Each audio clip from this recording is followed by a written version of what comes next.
Hello dear friends and dear students, good morning all of you. आज हम class 12th का एक special subject पढ़ने जा रहे हैं, electrostatics, charge and electric field. देखिए, आज हमने पढ़ने जा रहे हैं स्थिर वैद्युत आवेश और विद्युत क्षेत्र क्या होता है। तो बेटा पहले इस सेंटेंस की मीनिंग ही समझना सबसे बड़ी जरूरत है कि what is a electrostatics. Electrostatics का मतलब क्या होता है। देखिए, दुनिया में दो प्रकार के चार्ज होते हैं बेटा। कोई कहते 3 प्रकार के, नहीं भाई, 2 प्रकार के चार्ज कौन कितने प्रकार के? 2 प्रकार के। नंबर एक कैसा चार्ज? Positive charge. नंबर 1 कैसा चार्ज? Positive charge. नंबर 2 कैसा चार्ज? Negative charge. नंबर 2 कैसा चार्ज? Negative charge. तो दुनिया में 2 प्रकार के चार्ज हैं, एक पॉजिटिव चार्ज है, दूसरा निगेटिव चार्ज है। अब जो पॉजिटिव चार्ज है, निगेटिव चार्ज है, तो इनमें क्या होता है? पॉजिटिव निगेटिव अट्रैक्शन करते हैं, ठीक है, लव करते हैं या अट्रैक्शन करते हैं। Positive negative attraction, positive positive repulsion, negative negative repulsion. तो पॉजिटिव पॉजिटिव रिपल करते हैं, रिपल्सन, भगाते हैं, दूर दूर भागते हैं। निगेटिव निगेटिव भी रिपल करते हैं, दूर दूर भागते हैं। और हमारे पास पॉजिटिव निगेटिव पॉजिटिव ये भी अट्रैक्ट करते हैं, पास पास आते हैं। तो चार्ज, इलेक्ट्रोस्टैटिक्स का मतलब, स्टैटिक शब्द का मतलब है स्थिर। चार्ज जो है स्थिर है। हम यहाँ पर यह इलेक्ट्रिक फील्ड या वैद्युत क्षेत्र पढ़ने जा रहे हैं। ध्यान से समझ लीजिएगा, हम क्या पढ़ने जा रहे हैं। ऐसा इलेक्ट्रोस्टैटिक्स पढ़ने जा रहे हैं जिसमें चार्ज जो है स्थिर है, गतिशील नहीं है। चार्ज क्या है? स्थिर है। किसी भी चीज में चार्ज स्थिर होगा, गतिमान नहीं होगा। और गतिमान जहाँ होगा वो आता है magnetic motive force, electrostatics force. बोलिए, इलेक्ट्रोस्टैटिक फोर्स का मीनिंग क्या हुआ? जहाँ पे चार्ज स्थिर है। मैग्नेटिक मोटिव फोर्स जहाँ पे चार्ज किस में आ जाता है? गतिशील में आता है। पंखा चलता है, वो चलता है, तो मैग्नेट बन जाता है या नहीं बन जाता है? तो वहाँ पे चार्ज क्या है? गतिशील अवस्था में। तो दो बात है कि चार्ज का मतलब आवेश गतिशील हो गया और यहाँ पे आवेश गतिमान नहीं हुआ। तो इस वीडियो में बहुत अच्छे से पहले ये बात को एकदम क्लियर करके चलते हैं कि चार्ज है क्या, चार्ज की स्थिति है, ठीक है। तो यहाँ तक की बात समझ में आई होगी आपको, कोई दिक्कत, कोई परेशानी नहीं। अब आते हैं वैद्युत फील्ड, इलेक्ट्रिक फील्ड क्या होता है। इलेक्ट्रिक फील्ड किसे कहते हैं कि एक इलेक्ट्रिक फील्ड जिसके बाहर से कोई धन आवेश या ऋण आवेश इलेक्ट्रिक फील्ड में आने पर उसको किसी बल का अनुभव होता है। तो वो जो क्षेत्र में आने पर उसको किसी फोर्स का अनुभव होने लगता है, वो जो दायरा होता है वो इलेक्ट्रिक फील्ड कहलाता है कि इलेक्ट्रिक फील्ड है, ठीक है। तो मतलब इलेक्ट्रिक फील्ड वो जमावड़ा है। मान लीजिए कि आपकी शक्ति है, आपकी आवाज़ की क्वालिटी है कि आप एक कमरे से 2 कमरे तक बोल सकते हैं, दूसरे कमरे तक वाला व्यक्ति आपकी आवाज़ सुन सकता है। तो ये आपकी वहाँ तक वो जो रेंज आपने बनाई है, तो आपकी वॉइस फील्ड, आपकी वॉइस साउंड की आवाज़ वहाँ तक पहुँचा पा रहे हैं आप, तो वो आपका क्या बन गया? एक तरह का क्षेत्र बन गया। तो उसको साउंड फील्ड बोलेंगे आप, आनंद गुप्ता, ठीक है, मैंने अपना बना लिया। इसी तरह जो इलेक्ट्रॉन्स होते हैं, प्रोटॉन्स होते हैं, न्यूट्रॉन्स होते हैं, इनकी मदद से इलेक्ट्रिक फील्ड जब बनती है तो इलेक्ट्रॉन्स के, तो ये इलेक्ट्रिक फील्ड जो है अपने तरफ, चारों तरफ में जो भी कोई घुसने आता है उसको रोकने का प्रयास करते हैं, उसको अनुभव कराते कि एक फोर्स है जो उसको डाउन अट्रैक्ट कर सकता है या रिपल कर सकता है। तो पॉजिटिव पॉजिटिव मैंने बताया रिपल करेगा, निगेटिव पॉजिटिव अट्रैक्ट करेगा, पास पास आएंगे, दूर दूर जाएंगे और ये हो पाएगा। अब देखो, गुलाम चला, दुनिया में 2 ही प्रकार के फोर्स होते हैं, तीसरा नहीं कह देना भाई। दुनिया में 2 ही प्रकार के फोर्स, ठीक है, एक पॉजिटिव फोर्स या निगेटिव फोर्स, हाँ, ठीक है। प्लस प्लस वाले पॉजिटिव होते हैं, प्लस वाले फोर्स जो होते हैं रिपल करते हैं, ठीक है। माइनस फोर्स वाले भी रिपल करते हैं, प्लस माइनस अट्रैक्ट करते हैं और माइनस प्लस भी अट्रैक्ट करते हैं। ठीक है, यहाँ तक की टॉपिक सही हुए। अब आ जाते हैं बेटा, इसको जो है समझाने वाले साइंटिस्ट थे सबसे पहले कुलाम्स ने इनके बारे में, चार्ज के बारे में कहानी दी। ठीक है, कुलाम साहब ने क्या कहा था कि देखिए, कुलाम ने कहा था अगर दो चार्ज, दो धन आवेश या ऋण आवेश चार्ज ले लीजिए। उन्होंने कहा अगर दो चार्ज हैं, एक है Q1, ठीक है, और एक है Q2, ठीक है, और दोनों चार्ज कैसे हैं, प्लस है। प्लस है तो रिपल करेगा, प्लस है तो क्या करेगा, ये रिपल करेंगे।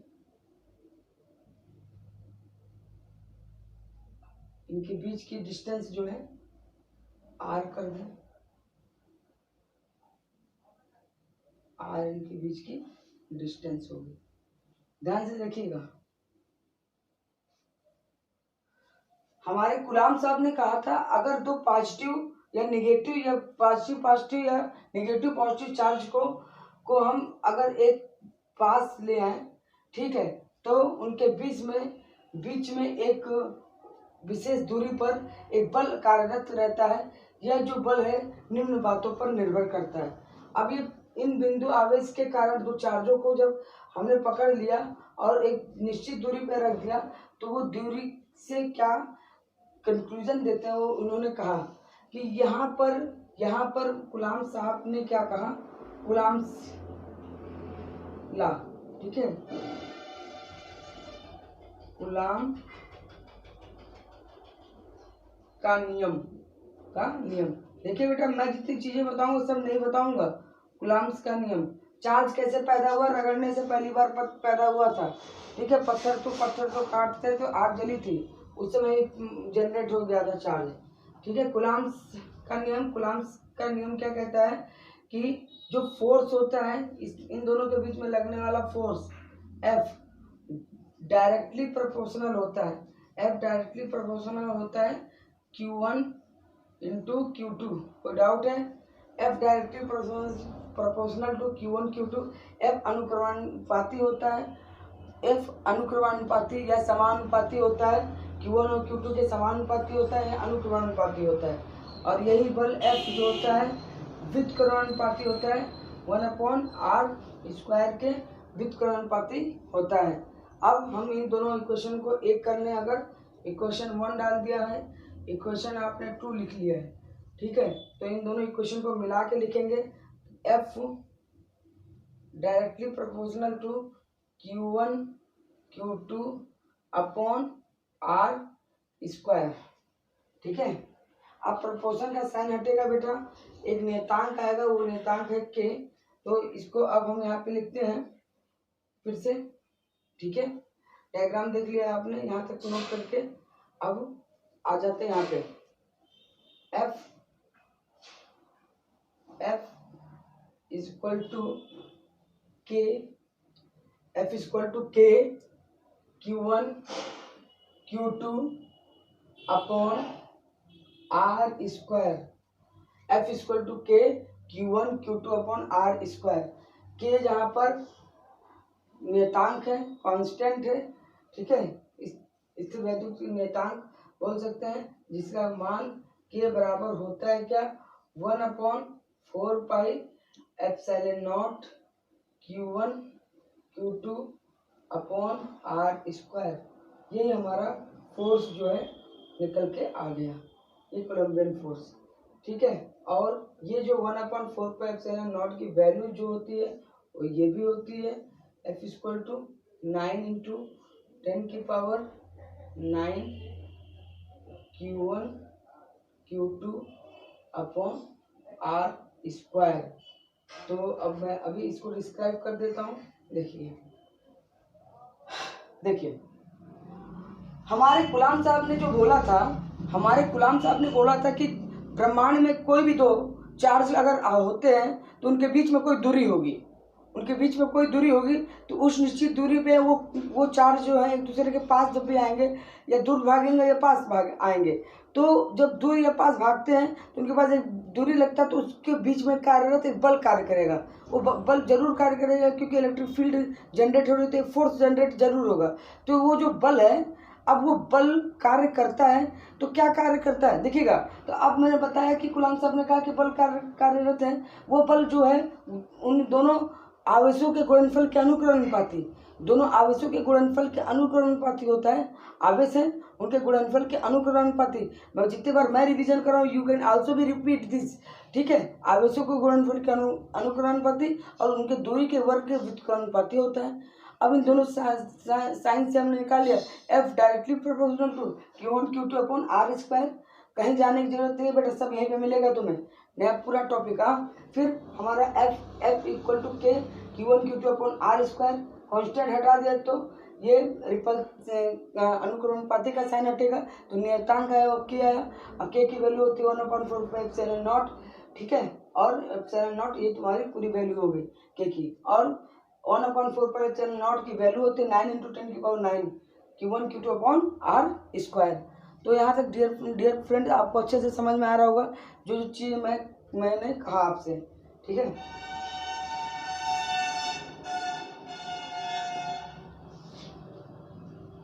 ε0 निर्वात की चुंबक निर्वात की वैद्युतशीलता है। ε0 जो है निर्वात की वैद्युतशीलता, ध्यान लीजिएगा। ε0 निर्वात की वैद्युतशीलता है। क्या है? ε0 निर्वात की वैद्युतशीलता है, जिसका मान जो होता है निर्वात की वैद्युतशीलता है, जिसका मान जो होता है 8.85 × 10⁻⁻12 होता है, जिसका मान आपको लिख देता हूँ। ε0 का मान कितना होता है देखिएगा। ε0 का मान आपको लिख के दे रहे हैं 8। ε0 निर्वात की वैद्युतशीलता है, ठीक है, जिसका मान 8.85 इंटू 10⁻10, ठीक है। 8 ε0 इक्वल टू 8.85 इंटू 10⁻⁻12 न्यूटन 12